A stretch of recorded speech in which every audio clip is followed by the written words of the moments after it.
ലോകത്തിൽ ഒരുപാട് ഭാഷകളുണ്ടായിരുന്നു. കുറേ ഭാഷകൾ കാലഹരണപ്പെട്ടു പോയിട്ടുണ്ട്. എന്നാൽ അറബി ഭാഷ ഇന്നും എന്നും എപ്പോഴും അന്താരാഷ്ട്ര തലത്തിൽ ആശയവിനിമയ രംഗത്ത് ഇപ്പോഴും നിലനിൽക്കുന്ന ഒരു പ്രധാനപ്പെട്ട ഭാഷയാണ് അറബി ഭാഷ എന്ന് പറയുന്നത്. അന്താരാഷ്ട്ര ലെവലിൽ ലോകത്തിലെ എല്ലാ ഭാഷകളും, ഒരു മലയാളം എടുത്തു നോക്കി നിങ്ങൾ, പണ്ടത്തെ പേപ്പറുകൾ പരിശോധിച്ചാൽ ഇപ്പോഴത്തെ പേപ്പറുകൾ പരിശോധിച്ചാൽ വ്യത്യാസം ഉണ്ടാവില്ലേ? അന്നത്തെ വാക്കുകളും പ്രയോഗങ്ങളും ഒരുപാട് വ്യത്യാസമില്ലേ? 1400 വർഷം മുമ്പ് ഉണ്ടാക്കിയ അള്ളാഹുവിൻ്റെ വഹി പ്രകാരം ഇറങ്ങിയ ഖുർആനാണ് ഇന്നെന്ത് അതേപോലെ തന്നെ. ആ ഭാഷ ഇന്നും 16ആണ്. ഇന്നും എത്ര ഗവേഷകന്മാർ കഴിഞ്ഞുപോയി, എത്ര ഗവേഷകന്മാർ ഇപ്പോഴും അതിനെക്കുറിച്ച് പഠിക്കുകയും ഗവേഷണം നടത്തുകയും ചെയ്യുന്ന ആളുകളുണ്ട്. അങ്ങനെയുള്ള ആളുകളൊക്കെ ചെയ്തിട്ടും ഇന്ന് അറബി ഭാഷയ്ക്ക് അതിൻ്റെ മാറ്റിന്, അതിൻ്റെ ഇതിനൊരു കുറവും ഇല്ല നമുക്ക് മനസ്സിലാക്കാൻ സാധിക്കും. അതിന്നും ഏറ്റവും പുതുമ ലഭിക്കുന്ന ഭാഷയാണ്. ഐക്യരാഷ്ട്ര സംഘടന അംഗീകരിച്ച 6 ഭാഷകളിൽ പ്രധാനപ്പെട്ട ഒരു ഭാഷയായി ഈ ഭാഷ എടുത്തിട്ടുണ്ട്. നമ്മൾ നോക്കി, ലോകത്തുനിന്ന് എത്ര ഭാഷ ഉണ്ടറിയോ? എത്ര ഭാഷ ഉണ്ട്? 7000-ലധികം ഭാഷ ഉണ്ട് ലോകത്ത്. 7000-ലധികം ഭാഷ. നമുക്ക് എത്ര ഭാഷ അറിയാം അല്ലേ? 7000-ലധികം ഭാഷ ഉണ്ട്. അവയിൽ ഏറ്റവും പദസമ്പത്തുള്ള ഭാഷ എന്ന് പറയുന്നത് അറബി ഭാഷയാണ്. പദങ്ങൾ ഒരുപാട് ഉണ്ടാക്കാൻ പറ്റുന്ന ഭാഷ അത് അറബി ഭാഷയാണ്. എന്നാൽ ഏകദേശം 12 ലക്ഷത്തിലധികം പദങ്ങൾ അറബി ഭാഷയുണ്ട്. 12 ലക്ഷത്തിലധികം. എന്നാൽ ലോകഭാഷയായ എല്ലാവരും അംഗീകരിക്കണം, അതിനാണ് എല്ലാവരും വണ്ടി പായുന്നത്. എല്ലാ ഇംഗ്ലീഷ് മീഡിയത്തിനും അതിക്കൊക്കെ പറഞ്ഞേക്കണതിനാ ഇംഗ്ലീഷ് പഠിക്കാൻ വേണ്ടി. ആ ഇംഗ്ലീഷിൽ 6 ലക്ഷം പദങ്ങളാണുള്ളത്.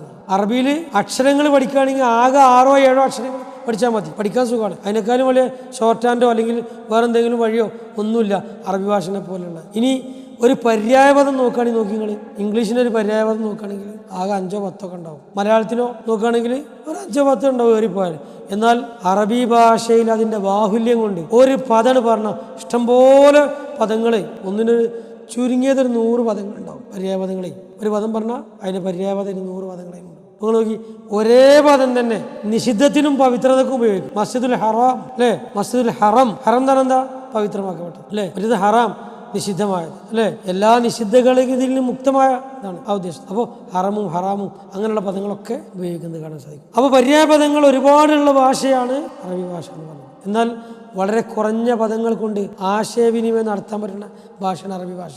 നിങ്ങളെല്ലാവരും ഒന്ന് എഴുന്നേറ്റ് നിൽക്കി എന്ന് പറയണമെങ്കിൽ ഒരൊച്ച ഉണ്ടാക്കിയാൽ മതി, കൊം അല്ലേ? 2 ആളുകൾ അങ്ങോട്ടും ഇങ്ങോട്ടും ഏറ്റുമുട്ടി എന്ന് പറയണമെങ്കിൽ ചെറിയൊരു പദം പറഞ്ഞാൽ മതി. അപ്പോൾ അറബി ഭാഷക്ക് അതിന് ട്രാൻസ്ലേഷൻ ചെയ്യുമ്പോഴേ ഇപ്പോൾ ആകെ കുറഞ്ഞ പേജിലുള്ള അതിൻ്റെ ഇരട്ടിയായി വരും മറ്റുള്ള ഭാഷകൾ. അതാണ്. ഇനി അപൂർവം പദങ്ങളിൽ മാത്രമേ 5 അക്ഷരങ്ങൾ കൊണ്ട് വാക്ക് പൂർത്തിയാവും. അറബിയിൽ ഏറ്റവും വലിയ വാക്ക് 5 അക്ഷരം ഉണ്ടാവുള്ളൂ അല്ലേ? നിങ്ങൾ ഏറ്റവും വലിയ വാക്ക് 5 അക്ഷരം. എന്നാൽ ഇംഗ്ലീഷിലെ 3 മണിക്കൂർ നേരം പറഞ്ഞാൽ തീരാത്ത ഒരു വാക്കുണ്ട് എന്നാ പറഞ്ഞു. ഒരു വാക്ക്. അപ്പോൾ എന്തോ കൊടുത്തില്ല, നോബൽ സമ്മാനം എന്തോ സമ്മാനം കൊടുത്തില്ലല്ലോ, ഗിന്നസ് ബുക്കിലൊക്കെ പേരൊന്ന് ഒരാളെ പേര്, ഒരു വാക്ക് പറയാം, അതെന്തോ ഒരു ചെറിയ ബാക്ടീരിയൻ്റെ എന്തോ പേരാണ്, ഒരു ചെറിയ വാക്ക്. എന്നാൽ അറബി ഭാഷയിൽ അങ്ങനെയുള്ള ആ ഒരു പദം പറഞ്ഞാൽ തന്നെ അത്രയും കാര്യങ്ങൾ അതിന് ഉൾക്കൊണ്ടു ഈ പറഞ്ഞത് മുഴുവൻ. അതാണ് അറബി ഭാഷകൾ.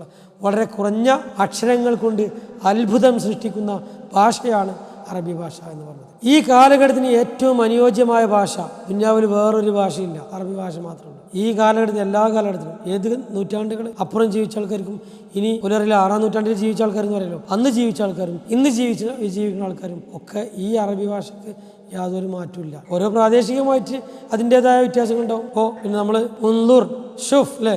ഇവിടെ എന്താ സൗദി അറേബ്യയിൽ പറയാം. അതുപോലെ ഓരോ സ്ഥലങ്ങളിലും വ്യത്യസ്തമായ കൊളോക്കിയലായ ഇത് സംസാര ഭാഷ പലതും പറയാറുണ്ട്.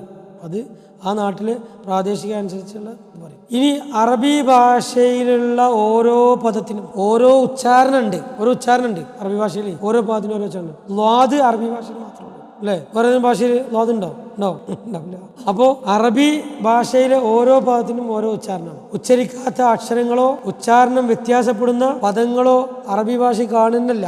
എങ്ങനെ ഉച്ചരിക്കാത്ത ഒരു പദവും ഉണ്ടാവില്ല അറബി ഭാഷ. എത്ര അക്ഷരമാണ് അറബി ഭാഷയിലുള്ളത്? അറബി ഭാഷയിൽ 28 അക്ഷരങ്ങളുള്ളത്. ആ 28 അക്ഷരം എല്ലാവരും മിക്കവാറും ദിവസങ്ങൾ ഉച്ചരിക്കും. നിങ്ങൾ നോക്കി മലയാളം എടുക്കുക. ആദ്യം മലയാളത്തിൽ നമ്മളൊക്കെ പഠിച്ച ആ എറിന്നൊരു അക്ഷരം ഉണ്ടല്ലോ, നിങ്ങൾ അന്ന് പഠിച്ചിട്ട് ഇന്ന് വരെ അത് എപ്പോഴേലും ഉപയോഗിച്ചോണോ?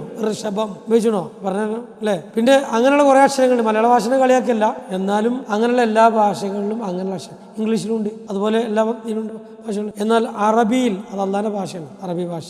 അറബി ഭാഷയിൽ ഒരു പദവും അറബി ഉപയോഗിക്കുന്ന ആളുകൾ ഉപയോഗിക്കാത്ത ഒരു പദവും നിത്യേന ഉപയോഗിക്കാത്ത ഒരു പദവും ഇല്ല. അറബിയിലുള്ള എല്ലാ അക്ഷരങ്ങളും ഉൾക്കൊണ്ട ഒരു ഭാഗം ഖുർആനിലുണ്ട്.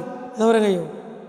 അറബിയിലുള്ള എല്ലാ അക്ഷരങ്ങളും 28 അക്ഷരങ്ങളുള്ള മുഹമ്മദുർ റസൂലുള്ളാഹി അല്ലേ, വല്ലദീന മഅഹു അശിദ്ദാഉ അലൽ കുഫാരി റഹ്മാഉ ബൈനഹും, അതിലെല്ലാ അക്ഷരങ്ങളുണ്ടെന്നാണ് സൂറത്തുൽ ഫാത്തിഹയിലെ അതിൻ്റെ അവസാനത്തെ ആ ഒരൊറ്റ ആയത്തിൽ അറബി ഭാഷയിലെ എല്ലാ അക്ഷരങ്ങളും ഉണ്ടെന്നാണ്. അപ്പോൾ വളരെ കുറഞ്ഞ അക്ഷരങ്ങൾ, ആ അക്ഷരങ്ങൾ അല്ല കുറഞ്ഞ വാക്കുകൾ കൊണ്ട് ആശയത്തെ വളരെ വിപുലമായി പറയാൻ പറ്റും. അപ്പോൾ അറബി ഭാഷ പഠിക്കുന്ന ആളുകൾക്ക് ഇന്ന് ജോലി സാധ്യത ഒരുപാടുണ്ട്. പണ്ടൊക്കെ മൂലയരാകാനും അതുപോലെ തന്നെ പിന്നെ സ്കൂളിൽ പിന്നെ എന്താന്ന് പറയുക പിന്നെ ഇത് പറഞ്ഞ് അറബി മനുഷ്യാകാനും അതുപോലെയുള്ളതിനൊക്കെയാണ് അറബി ഭാഷ ഉപയോഗിച്ചിരുന്നത്. പള്ളി ദർസിൻ്റെ ഏതെങ്കിലും മൂലക്കിരുന്ന് കുറച്ചു നേരം ദർസ് പഠിക്കും. ഇന്ന് അന്താരാഷ്ട്ര ലോകത്ത് അന്താരാഷ്ട്ര വിപണിയിൽ എവിടെ ചെന്നാലും അറബി ഭാഷ.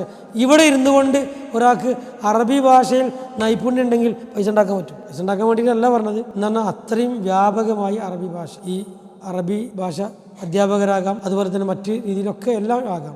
അപ്പോൾ അത്രത്തോളം വിപ്ലവാത്മകരമായ മാറ്റമാണ് അറബി ഭാഷയ്ക്ക് സംഭവിച്ചുകൊണ്ടിരിക്കുന്നത്. അന്നും ഇന്നും ഒരേപോലെയാണ് ഈ ഭാഷ ഉള്ളത്.